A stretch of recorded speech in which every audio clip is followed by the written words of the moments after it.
واتبعوا ما تتلو الشياطين على ملك سليمان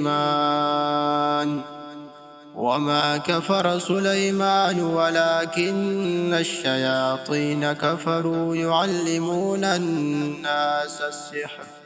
وما أنزل على الملكين ببابل هاروت وماروت وما يعلمان من أحد حتى يقولا إنما نحن فتنة فلا تكفر فيتعلمون منهما ما يفرقون به بين المرء وزوجه وما هم بضارين به من أحد إلا بإذن الله ويتعلمون ما يضرهم ولا ينفعهم ولقد علموا لمن اشتراه ما له في الآخرة من خلاق ولبئس ما شروا به أنفسهم لو كانوا يعلمون ولو أنهم آمنوا واتقوا لمثوبة من عند الله خير لو كانوا يعلمون يا أيها الذين آمنوا لا تقولوا راعنا وقولوا انظرنا واسمعوا وللكافرين عذاب أليم ما يود الذين كفروا من أهل الكتاب ولا المشركين أن ينزل عليكم من خير من ربكم والله يختص برحمته من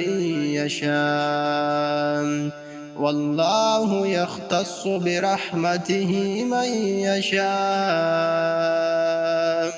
والله ذو الفضل العظيم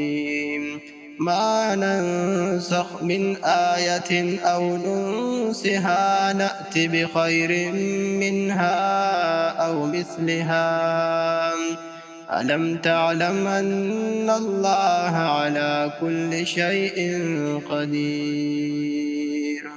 ألم تعلم أن الله له ملك السماوات والأرض وما لكم من دون الله من ولي ولا نصير أم تريدون أن تسألوا رسولكم كما سئل موسى من قبل ومن يتبدل الكفر بالإيمان فقد ضل سواء السبيل ود كثير من أهل الكتاب لو يردونكم من بعد إيمانكم كفارا حسدا من عند أنفسهم من بعد ما تبين لهم الحق فاعفوا واصفحوا حتى يأتي الله بأمره إن الله على كل شيء قدير وأقيموا الصلاة وآتوا الزكاة وما تقدموا لأنفسكم من خير تجدوه عند الله إن الله بما تعملون بصير وقالوا لن يدخل الجنة إلا من كان هودا أو نصارى تلك أمانيهم قل هاتوا برهانكم إن كنتم صادقين بلى من أسلم وجهه لله وهو محسن فله أجره عند ربه ولا خوف عليهم ولا هم يحزنون.